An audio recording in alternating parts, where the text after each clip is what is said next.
ಹೆಬ್ಬಳಲು Shri Chakramata YouTube channel ವೀಕ್ಷಕರಿಗೆ ನನ್ನ ಹೃತ್ಪೂರ್ವಕ ನಮಸ್ಕಾರಗಳು. ಸುಭಾಷಿತ. ಅರ್ಜುನ ಹೇಳುತ್ತಾನೆ, ಇಡೀ ಜಗತ್ತೇ ನನ್ನ ವಿರುದ್ಧ ನಿಂತಿದೆ, ಏನು ಮಾಡುವುದು ಕೃಷ್ಣ? ಆಗ ಕೃಷ್ಣ ಹೇಳುತ್ತಾನೆ, ಚಿಂತೆ ಏಕೆ ಅರ್ಜುನ, ನಾನು ನಿನ್ನ ಜೊತೆಗೆ ಇರುವೆ. ಕೊಲ್ಲೋಕೆ ಅಂತ 100 ಜನ ಇದ್ದರೂ ಕಾಪಾಡೋಕ್ಕೆ ಒಬ್ಬನು ಇದ್ದೇ ಇರುತ್ತಾನೆ ಅಂತ ಕೃಷ್ಣ ಹೇಳ್ತಾನೆ. ಎಷ್ಟು ಚೆನ್ನಾಗಿದೆ ನೋಡಿ. ಭಗವಂತ ಒಬ್ಬನಿದ್ದರೆ ಸಾಕು, ಏನು ಬೇಕಾದ್ರೂ ಭಗವಂತನ ನೆನೆಸ್ಕೊಂಡ್ರೆ ಒಳ್ಳೆಯದ ಹಾಗೇ ಆಗತ್ತೆ. ಇವತ್ತು ದಿನಪಂಚಾಂಗಕ್ಕಿಂತ ಮುಂಚೆ ಜನಿವಾರದ ಬಗ್ಗೆ ತಿಳ್ಕೊಳ್ಳೋಣ. ಆಯಿತಾ? ಜನಿವಾರದಲ್ಲಿ ಎಷ್ಟು ಶಕ್ತಿ ಇದೆ ಅನ್ನೋದನ್ನು ನಾವು ತಿಳ್ಕೊಳ್ಳೋಣ.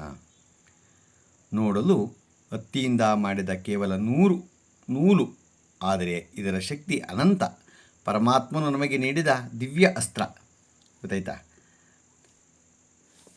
ಜೀವನ ಸಾಧನೆಗೆ, ದುಷ್ಟ ದಮನಕ್ಕೆ, ಜೀವನ ಮುಕ್ತಿಗೆ ನೀಡಿದ ಅನುಮತಿ ಪತ್ರ. ಒಂದು 3 ಎಳೆಯ ಜಂಟಿ ಜನಿವಾರದಲ್ಲಿ ಅದೊಂದು ಎಳೆಯಲ್ಲೇ 3ರಂತೆ ಒಟ್ಟು 9 ಸೂಕ್ಷ್ಮ ಎಳೆಗಳು ಇರುತ್ತವೆ. ಅವುಗಳನ್ನು ತಂತುಗಳು ಎಂದು ಹೇಳುತ್ತಾರೆ. ಒಂದೊಂದು ತಂತಿನಲ್ಲಿ ಈ ಕೆಳಗಿನಂತೆ ದೇವತೆಗಳನ್ನು ಆವಾಹಿಸುತ್ತಾರೆ. 1ನೇ ತಂತಿನಲ್ಲಿ ಓಂಕಾರವನ್ನು, ಅಂದರೆ ಓಂಕಾರ ರೂಪಿ ವಿಷ್ಣು. 2ನೇ ತಂತಿನಲ್ಲಿ ಅಗ್ನಿಯನ್ನು, 3ನೇ ತಂತಿನಲ್ಲಿ ನಾಗನನ್ನು, 4ನೇ ತಂತಿನಲ್ಲಿ ಸೋಮನನ್ನು, 5ನೇ ತಂತಿನಲ್ಲಿ ಪಿತೃದೇವತೆಯನ್ನು, 6ನೇ ತಂತಿನಲ್ಲಿ ಪ್ರಜಾಪತಿಯನ್ನು, 7ನೇ ತಂತಿನಲ್ಲಿ ವಾಯುವನ್ನು, 8ನೇ ತಂತಿನಲ್ಲಿ ಸೂರ್ಯನನ್ನು, 9ನೇ ತಂತಿನಲ್ಲಿ ವಿಶ್ವದೇವರನ್ನು ಆವಾಹಿಸಿರುತ್ತಾರೆ. 3 ತಂತು ಕೂಡಿ ಒಂದು ಎಳೆ ಅಥವಾ ದಾರ, ಸಂಸ್ಕೃತದಲ್ಲಿ ದೋರ ಆಗಿರುತ್ತದೆ. ಒಟ್ಟು 3 ದೋರಗಳು, ಅಂದರೆ ದೋರ ಅಂದರೆ ದಾರ. 1ನೇ ದೋರದಲ್ಲಿ ಋಗ್ವೇದವನ್ನು, 2ನೇ ದೋರದಲ್ಲಿ ಯಜುರ್ವೇದವನ್ನು, 3ನೇ ದೋರದಲ್ಲಿ ಸಾಮವೇದವನ್ನು, ನ್ಯಾಸ ಎಂದರೆ ಅಭಿಮಂತ್ರಣ ಮಾಡಿ ಆವಾಹಿಸಿರುತ್ತಾರೆ. ಎಲ್ಲ ತಂತು ಹಾಗೂ ದೋರವನ್ನು ಸೇರಿಸಿ ಒಂದು ಗಂಟನ್ನು ಮಾಡಿರುತ್ತಾರೆ. ಅದಕ್ಕೆ ಗ್ರಂಥಿ ಎನ್ನುತ್ತಾರೆ. ಅದರಲ್ಲಿ ಅಥರ್ವವೇದವನ್ನು ಅಭಿಮಂತ್ರಣ ಮಾಡಿ ಆವಾಹಿಸಿರುತ್ತಾರೆ. ಈ ಎಲ್ಲ ಮೇಲಿನ ದೇವತೆಗಳನ್ನು ಜನಿವಾರದಲ್ಲಿ ಆವಾಹನೆ ಮಾಡಿ ಅವರಿಗೆ ಆಸನ, ಅರ್ಘ್ಯ, ಪಾದ್ಯ, ಸ್ನಾನ, ವಸ್ತ್ರ, ಗಂಧ, ಅಲಂಕಾರ ಮುಂತಾದ ಷೋಡಶೋಪಚಾರ ಭುಜಿಸಿ ಜಪ ಮಾಡಿ ಸ್ಥಾಪಿಸಿರುತ್ತಾರೆ. ನಂತರ ಅದನ್ನು ಸೂರ್ಯನಿಗೆ ತೋರಿಸಿ ಸೂರ್ಯನನ್ನು ಸಾಕ್ಷಿಯಾಗಿ ಇಟ್ಟುಕೊಂಡು ಶಾಸ್ತ್ರ ತಿಳಿಸಿದ ಕರ್ಮಗಳನ್ನು ಅನುಷ್ಠಾನ ಮಾಡುತ್ತಾನೆ ಎಂದು ಪ್ರಮಾಣ ಮಾಡಿ ಬಲಗೈ ಮುಂದೆ ಮಾಡಿಕೊಂಡು ಧಾರಣೆ ಮಾಡುತ್ತಾರೆ. ಯಜ್ಞೋಪವೀತಕ್ಕೆ ಬ್ರಹ್ಮದೇವರೇ ಋಷಿಗಳು, ವಿಷ್ಣುವೇ ದೇವತೆ. ವಿಶೇಷ ಮಾಹಿತಿ: ಕಲಿಯುಗದಲ್ಲಿ ಹಾಗೂ ಸಾಮಾನ್ಯವಾಗಿ ಸ್ತ್ರೀಯರಿಗೆ ಜನಿವಾರ ಧಾರಣೆ ಇರುವುದಿಲ್ಲ. ಆದ ಕಾರಣ ವಿವಾಹವಾಗಿ ಧರ್ಮಪತ್ನಿಯು ಬಂದ ಮೇಲೆ ಪತಿಯೇ ಇನ್ನೊಂದು ಯಜ್ಞೋಪವೀತವನ್ನು ಧರಿಸುತ್ತಾನೆ. ಮದುವೆ ಆದಮೇಲೆ ಯಾವುದೇ ಕಾರ್ಯ ಮಾಡಬೇಕಾದರೂ ಉಟ್ಟುಕೊಳ್ಳಲು ಹಾಗೂ ಒದ್ದುಕೊಳ್ಳಲು 2 ವಸ್ತ್ರಧಾರಣೆ ಮಾಡಿ ಕಾರ್ಯ ಮಾಡಬೇಕು. ಕೆಲವೊಂದು ಸಂದರ್ಭದಲ್ಲಿ ಸೊಂಟದ ಮೇಲ್ಭಾಗದಲ್ಲಿ ಇನ್ನೊಂದು ವಸ್ತ್ರವನ್ನು ಇರಿಸಿಕೊಳ್ಳಲು ಆಗುವುದಿಲ್ಲ. ಆಪದ್ಧರ್ಮ ಎಂದು ವಿವಾಹಿತರು 3 ಯಜ್ಞೋಪವೀತವನ್ನು ಧರಿಸುತ್ತಾರೆ. ಕೆಲವು ವಿಶೇಷ ಸಂದರ್ಭಗಳಲ್ಲಿ ಬಾವಿ, ನದಿ ಸ್ನಾನಕ್ಕೆ ಹೋದಾಗ, ಆಕಸ್ಮಿಕವಾಗಿ ಇನ್ನೊಬ್ಬರು ಯಜ್ಞೋಪವೀತ ನೀರಿನಲ್ಲಿ ಹೋದಾಗ ಅಥವಾ ತುಂಡಾದಾಗ ಅಂಥವರಿಗೆ ದಾನ ಮಾಡಲು ವಿವಾಹಿತರು, ನಿಷ್ಠಾವಂತರು 4ನೇ ಯಜ್ಞೋಪವೀತವನ್ನು ಧರಿಸುತ್ತಾರೆ. ಮಾಡಿದ ತಪಸ್ಸು, ಜಪ, ತೇಜಸ್ಸು ಜನಿವಾರದ ಸ್ತೋತ್ರಗಳಲ್ಲಿಯೂ ಸಂಗ್ರಹವಾಗಿರುತ್ತದೆ. ಧರಿಸಿರುವ ಜನಿವಾರ ತುಂಡಾದಾಗ, ಮಲಿನವಾದಾಗ ಹೊಸ ಜನಿವಾರವನ್ನು ಧರಿಸುವಾಗ ಈ ಕೆಳಗಿನ ಮಂತ್ರವನ್ನು ಹೇಳಬೇಕು.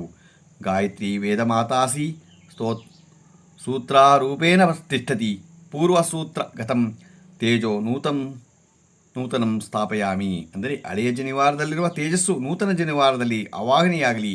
ಕಳಚಿರುವ ಜನಿವಾರವನ್ನು ತುಳಿದಾಡುವ ಮಣ್ಣಲ್ಲಿ ಆಗಲಿ ಹಾಕಬಾರದು. ಕಾಲಿಂದ ಸ್ಪರ್ಶಿಸಬಾರದು. ಬಾವಿ, ನದಿ, ಹರಿಯುವ ಶುದ್ಧ ಹಳ್ಳದ ನೀರಿನಲ್ಲಿ ಸಂರಕ್ಷಿಸಬೇಕು. ಬ್ರಹ್ಮಲೋಕ, ಕೈಲಾಸ ಮೊದಲಾದ 14 ಲೋಕಗಳನ್ನೇ ಅಲ್ಲಾಡಿಸುವ ಶಕ್ತಿ ಈ 3 ಎಳೆ ಜನಿವಾರಕ್ಕೆ ಇದೆ. ಎಷ್ಟು ಜಪ ತಪ ಅನುಷ್ಠಾನ ಮಾಡುತ್ತಾರೋ ಅಷ್ಟು ತೇಜಸ್ಸು ಆಗುತ್ತದೆ. ಜನಿವಾರವು ಒಕ್ಕಳಿಗಿಂತ ಮೇಲೆ ಇರಬಾರದು, ಒಕ್ಕಳಿಗಿಂತ ಕೆಳಗಿರಬಾರದು, ಒಕ್ಕಳಿಗೆ ಸಮಾಂತರವಾಗಿರಬೇಕು. ಜನಿವಾರ ಹರಿದರೆ ಆದಷ್ಟು ಬೇಗ ಬರುವ ಅಪರಾಹ್ನದೊಳಗೆ ಭೋಜನದ ಮೇಲೂ ಹೊಸ ಜನಿವಾರ ಹಾಕಿಕೊಳ್ಳಬೇಕು.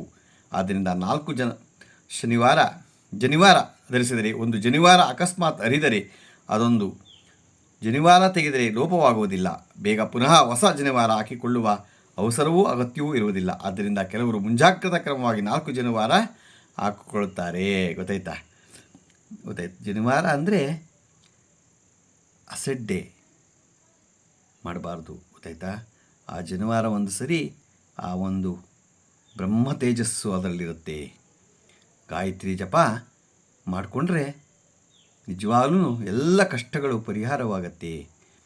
ಅದನ್ನು ಮಾಡಬೇಕು ಅಷ್ಟೇನೇ. ಜನಿವಾರ ಸುಮ್ಮನೆ ಹಾಕ್ಕೊಂಬಿಡೋದಲ್ಲ. ಆ ಮಹತ್ತನ್ನು ಉಳಿಸ್ಕೋಬೇಕು ಅಂತಂದರೆ ದಿನ ನಾವು ಗಾಯತ್ರಿ ಜಪವನ್ನು ಮಾಡಲೇಬೇಕು. ಬೆಳಗ್ಗೆ ಅಂದರೆ ಯಾವಾಗಲೂ ಮಾಡೋದಲ್ಲ, ನಾವು ಸೂರ್ಯ ಹುಟ್ಟೋಕ್ಕಿಂತ ಮುಂಚೆ ಎದ್ದೇಳಬೇಕು, ಗಾಯತ್ರಿ ಜಪ ಮಾಡಬೇಕು. ಆದರೆ ಈಗೇನಾಗಿದೆ ಅಂದರೆ ಕೆಲಸಗಳಿಗೆ ಹೋಗ್ತೀವಿ, ನಮಗಾಗಲ್ಲ ಅಂದರೆ. ಆದರೆ ನೀವು 3 ಹೊತ್ತು ಮಾಡಬೇಕು ಇದನ್ನು, ಬೆಳಗ್ಗೆ ಸಂಜೆ ರಾತ್ರಿ. ಈ 1 ಹೊತ್ತಾರ ಮಾಡಿ, ಆಗೋರು 2 ಹೊತ್ತು ಮಾಡಿ, ಇನ್ನೂ ಆಗೋರು 3 ಹೊತ್ತು ಮಾಡಿ, ಅಂತೂ ಬಿಡಬಾರ್ದು.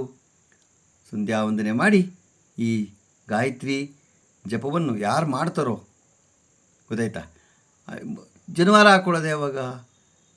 ಅದು ಜನಿವಾರ ಸುಮ್ಮನೆ ಹಾಕ್ಕೊಳ್ಳಲ್ಲ, ಅದು ಎಷ್ಟು ಮಂತ್ರಗಳ ಸಮೇತ, ಗೊತ್ತಾಯ್ತಾ? ಆ ಒಂದು ಕಾಲ ಕೂಡ ಬರಬೇಕು ಅದಕ್ಕೆ. ಅದನ್ನೆಲ್ಲ ನಕ್ಷತ್ರ ದಿನಗಳು ನೋಡಿ, ಅವನ ಒಂದು ಜಾತಕದ ಸಮೇತ ನೋಡಿ, ಆ ಜಾತಕಕ್ಕೆ ಹೊಂದಾಣಿಕೆ ಆದ ದಿನವನ್ನು ಗೊತ್ತು ಮಾಡಿ ಅವತ್ತಿಗೆ ಮುಂಜಿ ಅಂತ ಮಾಡಿ ಜನಿವಾರವನ್ನು ಅವರಿಗೆ ಹಾಕ್ತಾರೆ. ಮದುವೆ ಆದಮೇಲೆ ಅವನಿಗೆ ಪತ್ನಿ ಬದಲು ಇವನಿಗೇನೆ ಇನ್ನೊಂದೆಳೆ ಹಾಕ್ತಾರೆ. ಎರಡನೇ ಜನಿವಾರ ಹಾಕ್ತಾರೆ. 3ನೇ ಜನಿವಾರ ಏನು ಅಂತಂದರೆ, ಅಕಸ್ಮಾತು ಮೇಲು ಒದಿಕೆ ಇಲ್ಲದೆ ಹೋದರೂ ಪರವಾಗಿಲ್ಲ ಅಂತ 3ನೇ ಜನಿವಾರ ಹಾಕ್ಕೊತಾರೆ. ಗೊತ್ತಾಯ್ತಾ? ನಾವು ಯಾವಾಗಲೂ ಅನುಷ್ಠಾನ ಮಾಡಬೇಕು, ಸುಮ್ಮನೆ ಜನಿವಾರ ಹಾಕ್ಕೊಳ್ಳೋದಲ್ಲ. ಅನುಷ್ಠಾನ ಮಾಡಿದಾಗ ಅದಕ್ಕೆ ಮಹತ್ವ ಬಂದೇ ಬರುತ್ತೆ. ಇದನ್ನು ಶ್ರೀ ಶ್ರೀ ವಿದ್ಯಾಧೀಶ ಸೇವಾ ಪ್ರತಿಷ್ಠಾನ, ಗೊತ್ತಾಯ್ತಾ? ಇದನ್ನು ವಾಟ್ಸಪ್ಪಲ್ಲಿ ಬಂದಿತ್ತು, ಅದನ್ನು ನಿಮಗೆ ತಿಳಿಸಿದೆ. ಅನುಷ್ಠಾನ ಮಾಡಿ ಎಲ್ಲರೂ.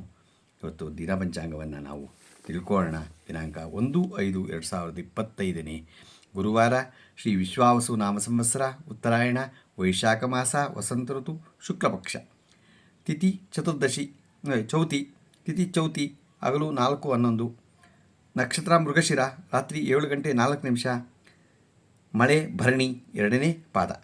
ರಾಹುಕಾಲ 1:54ರಿಂದ 3:28 ತನಕ ಇದೆ. ಗುಳಿಕ ಕಾಲ 9:12ರಿಂದ 10:46 ತನಕ ಇದೆ. ಯಮಗಂಟೆ ಕಾಲ 6 ಗಂಟೆ 3 ನಿಮಿಷದಿಂದ 7:38 ತನಕ ಇದೆ.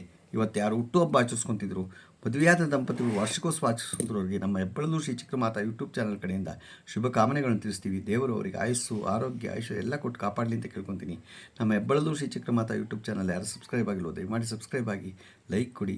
ಇದು ನಿಮ್ಮದೇ ಚಾನಲ್ ಆಗಿದ್ದರಿಂದ ನಮ್ಮ ಲಿಂಕನ್ನು ಬೇರೆಯವ್ರಿಗೆ ಕೂಡ ಫಾರ್ವರ್ಡ್ ಮಾಡಿ. ನಮಸ್ಕಾರಗಳು, ನಮಸ್ಕಾರಗಳು, ನಮಸ್ಕಾರಗಳು.